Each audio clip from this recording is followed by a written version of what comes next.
తిరుమలలో విశాఖ శారదా పీఠాన్ని తక్షణమే సీజ్ చేయాలని ఆనందాశ్రమ పీఠాధిపతులు శ్రీనివాసానంద సరస్వతి స్వామీజీ అన్నారు.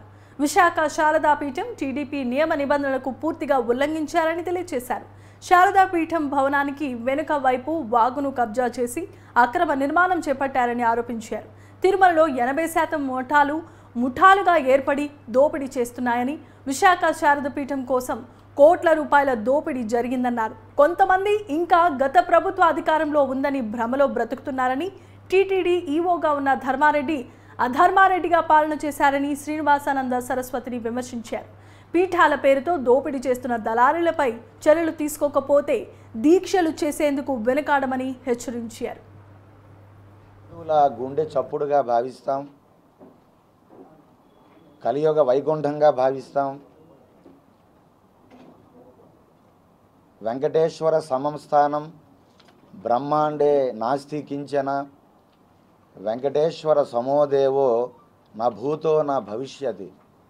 ఈ కలియుగాన్ని రక్షించేటటువంటి ప్రత్యక్ష వెంకటనాయకుడు.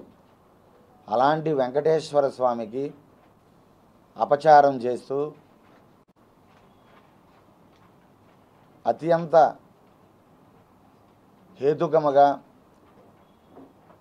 హిందువులందరూ కూడా మనోభావాలు గాయపరిచే విధంగా విశాఖ శారదాపీఠం వ్యవహరించడం, దీన్ని తీవ్రంగా ఖండించడం జరిగింది.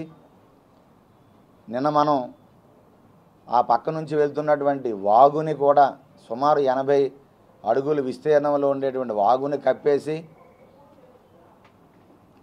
60 అడుగులు ఆక్రమణ చేసి ఒక 20 అడుగులు రహదారిగా విడిచిపెట్టి ఆ 40 అడుగుల్లో కట్టడాలు ప్రారంభించి అనుమతులన్నీ కూడా అడ్డుగోలుగా ఇష్టారాజ్యంగా వ్యవహరించి,